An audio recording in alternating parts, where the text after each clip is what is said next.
What's up, YouTube? It's time for a review of the new Nonpoint record, The Poison Red, out this past Friday, July 8th. So these guys are 10 albums, almost 20 years deep into their career at this point, but The Poison Red is actually the first record that I'm really diving into of theirs, because when I started getting into metal in like 2006, 2007, the alternative metal and new metal that Nonpoint had become known for on records like Statement and To the Pain, it had already become somewhat passé, so I never really had this urge to go check them out.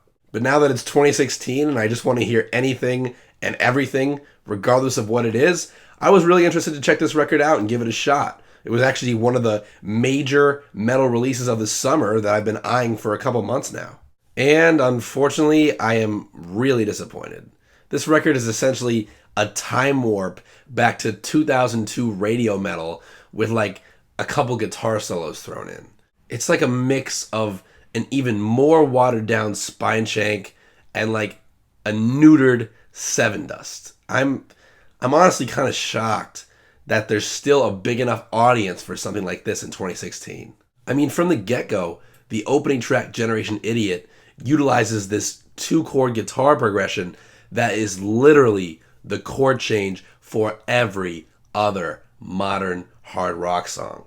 And then following that immediately is Foamy at the Mouth, which it kicks off with this like post-grunge kind of riff that just sounds like a B-side from Stain's Dysfunction record. Every musical idea on here is so obvious and so painfully familiar that by the time the 5th track, Chasing White Rabbits, comes around, I already know exactly what's coming next musically. I can predict every simple, chunky riff and every crooning, harmonized chorus that's around the corner. And when a record already becomes completely predictable by the 4th proper song, the rest of it just becomes that much more of a chore to listen through. And in Chasing White Rabbits, there actually is this little bridge section that occurs that has some synthesized strings and some clean guitars that sound pretty, but then the song just chokes it out and gives it zero room to be developed. Instead of fleshing that softer section out, it essentially just becomes like this abrupt pause within what is otherwise just a song that sounds like every other song before it. And instrumentally, there's just nothing for me to grab onto on The Poison Red. I, for one, cannot stand the rhythm guitar tone on here. Just listen to the track Radio Chorus. 40 seconds into that track, the whole band drops out, and this drab knockoff Slayer riff is introduced. Listen to how fucking thin that guitar tone sounds. It's a limp dick guitar tone, it's a limp dick riff, and that pretty much sums up the rhythm guitars on The Poison Red. And I can't stand the lead guitar playing either. The solo in the song Foamy at the Mouth, honest to God, sounds like it's being played through a Line 6 practice amp. And the licks themselves are just these bursts of like beginner shred scale runs with some half-ass melodic ideas in between.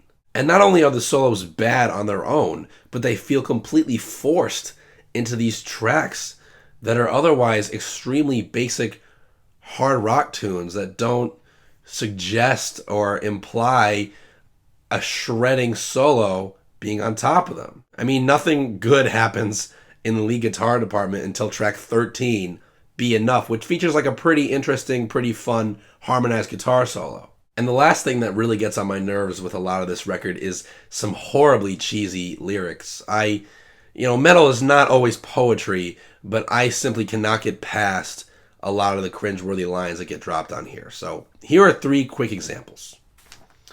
In the song Standing in the Flesh, got my finger on the button, all of a sudden wanna do harm to the ones that do harm. On the song Radio Chorus, so you want to be the type of motherfucker that person to person is personally an asshole. And in the song Generation Idiot, once upon a time people talked to people. People didn't text. What's coming next? Just food and sex. I mean, on that last one I sort of get the sentiment, but chastising millennials for using their cell phones to communicate more conveniently just doesn't work for me as a lyrical theme. To be fair, though, there are some really genuinely catchy choruses on the Poison Red, like on Generation Idiot and Bottled Up Killer Bees, and the track Be Enough, which has this stop-start rhythmic thing kind of going on in the chorus, which I guess is a little something different.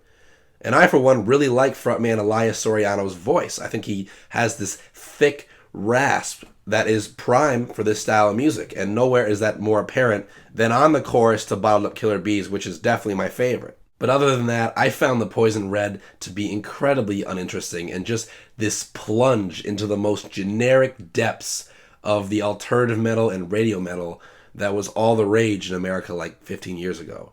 That type of music, the music Nonpoint are generally playing on this album, is already so tough to pull off without being corny or predictable.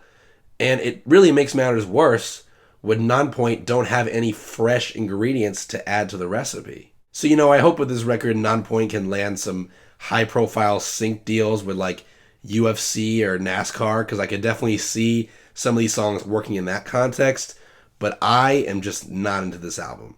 The Poison Red gets a 3 out of 10 from me. As always, thanks so much for watching. Be sure to subscribe, leave a comment, or shoot me a message so we can continue to talk music, and I'll see you guys soon.